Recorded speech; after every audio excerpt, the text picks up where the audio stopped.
السلام عليكم ورحمة الله وبركاته. ازيكم يا حبايبي، عاملين ايه؟ يا رب تكونوا بخير. نبدأ الفيديو بتاعنا بالصلاة على سيدنا محمد وعلى آله وصحبه أجمعين. أنا اسمي نادية، يا رب قناتكم تعجبكم وتستفادوا منها.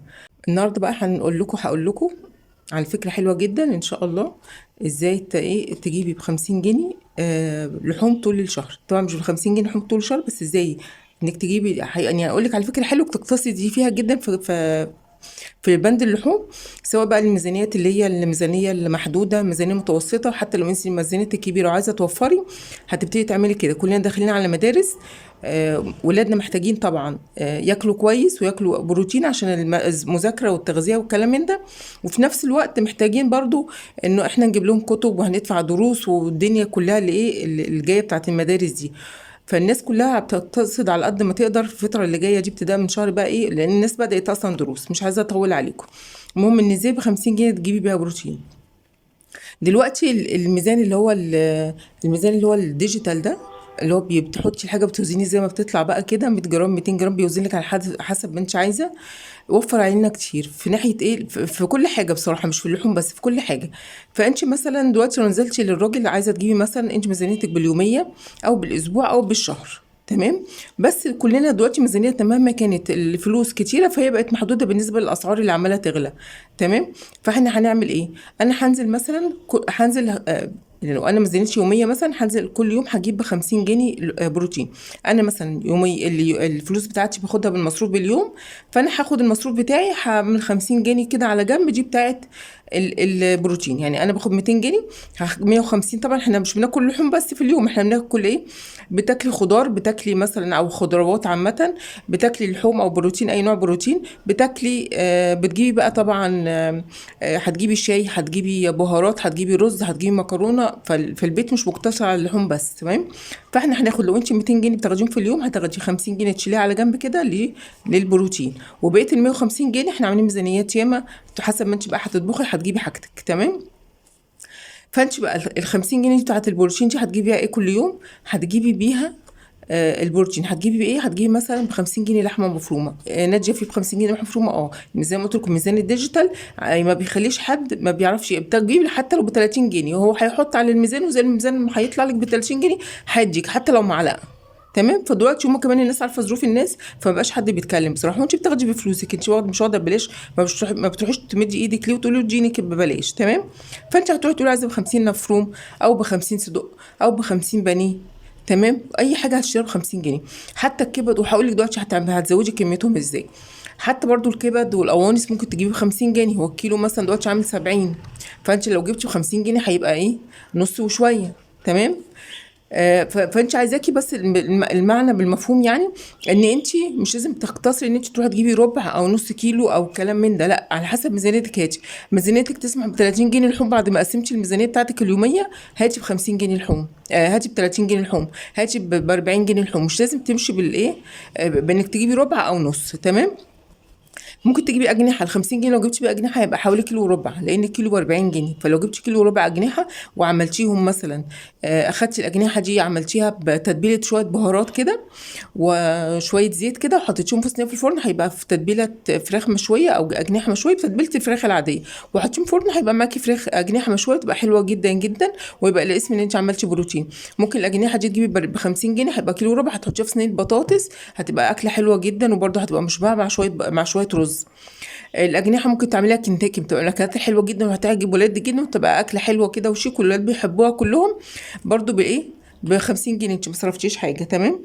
فانت حاولي تمشي نفسك بال50 جنيه على قد ما تقدري. طب انا دلوقتي اللحمه المفرومه هنزودها ازاي؟ اللحمه المفرومه طبعا هنزودها ان احنا بناخد اللحمه المفرومه. طبعا البصل رخيص دلوقتي الحمد لله، يعني اسعاره في متناول الجميع، يعني كلنا نقدر نجيبه مش زي الاول. فهتزودي كميته بالبصل، هتزودي مثلا كميته بالجزر المبشور، بيبقى حلو جدا ومسكر، وفي نفس الوقت مش بيبان بعد ما بيدبل. هتزودي كميته بالفلفل الالوان، هتبقي دخلتي قيمه غذائيه لاولادك، وفي نفس الوقت زودتي كميه اللحوم. ممكن ب50 جنيه اللحمه المفرومه دول. طبعا هتجيبي لحمه مفرومه بقى زي ما انت عايزه. طبعا هتضاعفي كميتهم بال50 جنيه، الحبه اللي قد كده هتلاقيهم بقوا ايه، قدهم 3 اضعاف، تمام. وقسمي بقى في كاس زي ما انت عايزه، او تعمليهم في اكله واحده على حسب طبعا ايه الاكله اللي انت هتعمليها او الكميه اللي انت هتحطوها. عايزه عايزه اقول لك ان دلوقتي انت بقى هتجيبي لحمه مفرومه، مثلا هتجيبي برازيلي، هتجيبي هندي، هتجيبي سوداني، هتجيبي مستورد، اي نوع لحمه انت هتجيبيه، انت هتروحي للراجل، بس طبعا ما ينفعش لحمه بلجي، هتقولي له ب 50 جنيه.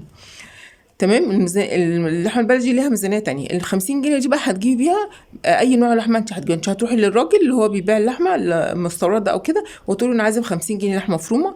هتروحي مثلا بتاع الفراخ، هتقولي له عايزه ب 50 بانيه، عايزه ب 50 ب50 بانيه، عايزه ب50 اجنحه، عايزه ب50 مثلا صدوق، عايزه، أو ممكن تجيبي 50 صدوق على فكره تحطيه في صينيه بطاطس، هتبقى اكله حلوه جدا وهتشبع، غير لما الصدوق تحمريه كده مش هيبقى فيه اي حاجه.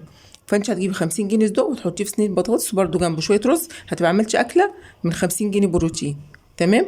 برده ممكن لو انت مش عايزه تحطيه في صينيه بطاطس، مره تعمليه كده ومره تعمليه ايه بالطماطم كده. لو عملتيه بالطماطم او زودي الطماطم بقى والفلفل الالوان والفلفل وكده، هيبقى معاكي كميه حلوه جدا. تمام. ده بالنسبه للميزانيات اليوميه. هقول لك برده الميزانيات الاسبوعيه والشهريه هتعمل ايه. بس نكمل الاول. بعد ممكن نجيب برده ايه تاني بال50 جنيه. ممكن نجيب بال50 جنيه بساريه. يعني لو جبتي انت طبعا 50 جنيه هيبقى بساريه، يعني الكيلو بساريه دلوقتي ب 15 وب 20. يعني انت لو جبتي مثلا نص سردين ونص بسارية بال50 جنيه، يعني السردين مثلا هتلاقيه عامل 50 مثلا، قولي 60، هيبقى ب30 جنيه نص كيلو سردين. وخدتي بال20 جنيه كيلو بسارية، يبقى انت جبتي كيلو بسارية ونص سردين، اكلتي عيلة تكفي 5 و6 افراد كمان. تمام. فانت هتبقى حلوه جدا برضو لو جبتي كده، لو عملتي كده. ممكن اجيب بال50 جنيه دي سردين واملحه، اجيب نص سردين ونص بساريه وهملحه وهسيبه كده في التلاجة. او املحه احطه في المطبخ يعني. اي وقت انا ما عنديش اكل هطلع منه وهحمر شويه بطاطس واقطع شويه طماطم وخيار وكلام من ده، طبعا بتكون طماطم رخيصه يعني. وهنعمل منها هتبقى غدوه حلوه جدا، وتبقى الدنيا ماشيه معانا. عندك اكل بيت هتطلعي برضو طبق سردين من اللي احنا ملحينه ده جنب اي اكل بيت، وهتمشي الدنيا. كان زمان البرطمان السردين ده بيبقى موجود في كل مطبخ، يعني ما كانش ايه يعني زي دلوقتي ما حدش بيعرف عنه حاجه او تشتريه جاهز وخلاص. لا، فانت ممكن تملح سردين وتملحي ساريه بكميه كبيره جدا كمان من ال50 جنيه دي كمان. وعلى فكره عايزه اقول لك ان انت ممكن السردين وبساريه تحطيهم في الفريزر، بعد ما يستووا كده تنضفيهم وتحطيهم في قلب الفريزر وطلعي منهم عند كل استخدام. تمام. الحاجات هتوفر معاكي جدا. طيب انا دلوقتي مثلا ممكن تجيبي برضو كبد والقوانص، زي ما قلنا كبد وقوانص. ممكن تجيبي كبده مستورده، يعني تروحي الراجل تقول له عايزه ب50 جنيه كبده، هيبقى حبه حلوين. هيبقى مثلا هو نص الكيلو دلوقتي ب160، النص ب80، هتجيبي هيبقى مثلا ربع وشويه، هيبقى حلو جدا. هتعملي برضو في ناس بتعملها، احنا في اسكندريه بنعملها بالفلفل الحامي بس. في البلاد التانية بتعملها بالبصل وبالفلفل الالوان وبالفلفل الكوبي، فبتلاقي الكميه ايه زادت معاك. يعني ال 50 جنيه دول هياكلوا عيله حلوه، يعني ياكلوا كميه محترمه. تعملوا شويه جنبهم شويه مكرونه، او تعملوا سندوتشات. ولاد كلهم بيحبوا السندوتشات والاكل السريع دلوقتي، فبتبقى من الحاجات اللي تبقى موفره وحلوه جدا معاكي. طب انا ميزانيتي يا ناديه او الميزانيه بتاعتي بالاسبوع، باخد مصروفي بالاسبوع. انت اللي بتاخدي مصروفك بالاسبوع. طبعا احنا كلنا دلوقتي ولادنا، او يعني معظم الاولاد والازواج، يعني تلاقي جوزك مثلا وولادك عايزين كل يوم البروتين. طبعا انت في الزمن ده عشان تدخلي كل يوم نسبه بروتين لاولادك، فعايزه مبلغ وقدره، لان طبعا اللحوم بقت اسعارها غاليه جدا. فاحنا هنعمل ايه بقى عشان ندخل الكميه اللحوم دي ب50 جنيه. انت هتجيبي مثلا وانت نازله بالاسبوع، مثلا انت مثلا واخده مصروفك، انت خدتي مصروفك دلوقتي بالاسبوع مثلا، وعايزه مثلا ولادك عايزين ياكلوا لحوم كل يوم او جوزك. طبعا طبعا احنا مش هنمشي على طول كده، مش هنمشي على طول ب50 جنيه. يعني انا بقول لكم بس فكره وانت تاخدي اللي يناسبك منها. لكن احنا طبعا اكيد هنجيب مره فرخه، هنجيب مره سمك بولتي او سمك بوري، هنجيب مره مثلا وراك حاجات كده يعني. فانا بقول لك بس فكره الميزانيات المحدوده، او فكره تنفذيها مرتين ثلاثه اربعه في الاسبوع مثلا. تمام. وبعد كده اعملي بقى ميزانيه اللحوم بتاعتك العاديه. بس انا بديك بس الفكره دي. فانت ممكن برضو بال50 جنيه وانت ميزانيتك في الاسبوع مثلا، انت عارفه لو انت خدتي 50 جنيه كل يوم خليتيها للبروتين وجبتي بيها بروتين زي ما قلت لك، صدوق بانيه مفروم اجنحه اي حاجه من دي، هتبقي اكلتي ب 350 جنيه لحوم كل يوم في الاسبوع. انت متخيله 350 جنيه دلوقتي في الزمن اللي احنا فيه ما بقوش حاجه يعني. فبتاخدي ب 350 جنيه، يعني في الشهر حوالي هيبقى 1000 ونص في الشهر كلتي لحوم. هتبقى كلتي ب1000 ونص في الشهر لحوم، بس كلتي كل يوم، مفيش يوم كده معديين من غير لحوم. لو عملتي ب50 جنيه هتبقى عملتي كل يوم ب50 جنيه لحوم. بحيث انت تبقي اكلتي كل يوم لحوم. فانت ممكن بقى لو انت ميزانيتك بالاسبوع هتجيبي مثلا، هتاخدي لك مثلا لو انت عايزه كل يوم لحوم هتاخدي 350 جنيه، تجيبي بيها من كل حاجه 50 جنيه. لو انت بقى مثلا يبقى كده 350 جنيه. طبعا مش لازم تعملي الفكره دي، ممكن تعملي ايه، تاخدي مثلا من مصروفك، لو انت مثلا مصروفك 500 جنيه، يا اما تاخدي 350 جنيه وتعملي كده الفكره دي كل يوم 50 جنيه لحوم. لو انت بقى عايزه فكره تانية، ممكن هتاخدي برضو لو انت مصروفك مثلا 500 جنيه في الاسبوع، هتاخدي مثلا منهم 200 جنيه، وتجيبي بال 200 جنيه دول 4 مرات، 4 حاجات، 4 انواع من اللحوم ب 50 جنيه كل نوع، يبقى انت دخلتي 4 مرات في الاسبوع لحوم ب 50 جنيه بال 200 جنيه. تمام. طبعا زي ما قلت لك مش لازم كل مره تعملي كده، مره هنجيب فرخه، مره هنجيب لحمه، نص لحمه ولا حاجه نطبخ عليه، فهكذا. بس انا بقول لك بس فكره اللي هي الميزانيات، لان في ناس كتير ما بتقدرش تدخل لحوم دلوقتي، في ناس كتيره ما بتقدرش تدخل لاولادها اللحمه العاديه، فبتطبخ باللحمه المفرومه. انت لو جبتي ب 50 جنيه لحمه مفرومه وعصقتيه وحطيتيه في الفريزر وسحبتي منه معلقتين 3 على كل طبخه، هتبقى اسمك طبختي باللحمه المفرومه. طبعا مش كل الميزانيات هينفع ان هي تعمل كده. طب انت بس ميزانيتك بالشهر وعايزه تدخلي نسبه لحوم كويسه، مثلا يعني مثلا عامله لك مثلا للشهر 2000 جنيه، كانت في متابعه داخل ليالي ان هي مثلا عايزه ميزانيه لحوم ب 2200 جنيه في الشهر. فانا ميزانيتي مثلا بالشهر وعايزه اجيب لحومي بالشهر، هعمل ايه؟ هجيب مثلا فرختين عاديين واقطعهم زي ما انا بقطعهم، مثلا لو انا بجيبهم مثلا اقطعهم على 4، لو انا ولادي كبار مثلا وبناكل كل واحد ربع، هقطعهم على 4. لو انا مثلا هجيب فرختين من الكبار وولادي صغيرين، هقطع الفرخه على 8، هيبقى عندي كده 16 نوع من اللحوم، 16 من الفرختين عملنا 16 وجبه، 16 قطعه قصدي، على مثلا على 4 وجبات. ممكن تجيبي برضو كيلو لحمه او كيلو نص لحمه، هتقطعيهم بقى، هتاخدي مثلا كل واحده هتعملي له قطعه من اللحمه وتكون حجمها متوسط، الجسم منه مش محتاج اكتر من كده. هتبقي دخلتي كميه لحوم كتيره، الاولاد بيحبوا اللحوم كتير زي ما قلت لكم، فهتبقي دخلتي كميه مثلا كيلو ونص، دول بدل ما اعملهم على 4 اكياس، على 3 اكياس كيلو ونص، كل كيس نص كيلو. لو احنا عددنا مش كبير مثلا، واخد قطعه اللحمه بتبقى يعني، او الكيلو بيبقى حوالي 16 قطعه، يعني نص 8 قطع. فانت ممكن تاخدي مثلا كل كيس تعملي فيه، مثلا انتوا عددكم 5، هتاخدي على كل كيس تحطي فيه 5 قطع، بس تكون قطع حجمها ايه يعني يملى العين كده زي ما بيقولوا. تمام. لو لسه ما اشتركتيش بقى في القناه، يا ريت تشرفيني بالاشتراك في القناه وتضغطي على زر الجرس. الناس اللي بتتابعني بقى بتتفرج على فيديوهات كتير ليا، يا ريت تثبتوا وجودكم في التعليقات، لان مفيش تعليقات خالص بجد، القناه بتقع. انا كنت فكرت اوقف يعني، بس استخرت ربنا وكملت، الله المستعان يعني. ما تنسوش بقى تعليق حلو منكم، وما تنسوش اللايك. فانت بقى لو انت ميزانيتك زي ما قلت لك كده، هتجيبي مثلا فرختين مثلا وتعمليهم على 8 وجبات، على قصدي 8 قطع، وتجيبي كيلو ونص لحمه وتقسميهم كل 4 أو 5 قطع في كيس على حسب عددكم. تمام. هتجيبي ايه تاني؟ هتجيبي بقى بقيه الشهر، هتجيبي مثلا السمك، هتعملي مثلا للسمك زي ما انتم بتحبوا السمك، مثلا هتعملي 200 300 حسب انتوا بتاكلي السمك قد ايه في الشهر. السمك بقى انت احسبيه، انا ما بحبش اقول السمك بكام، لان الاسعار بتاعت السمك من مكان للتاني مختلفه، وفي ناس بتحب تاكل كميه صغيره، في ناس كميه كبيره، فهكذا.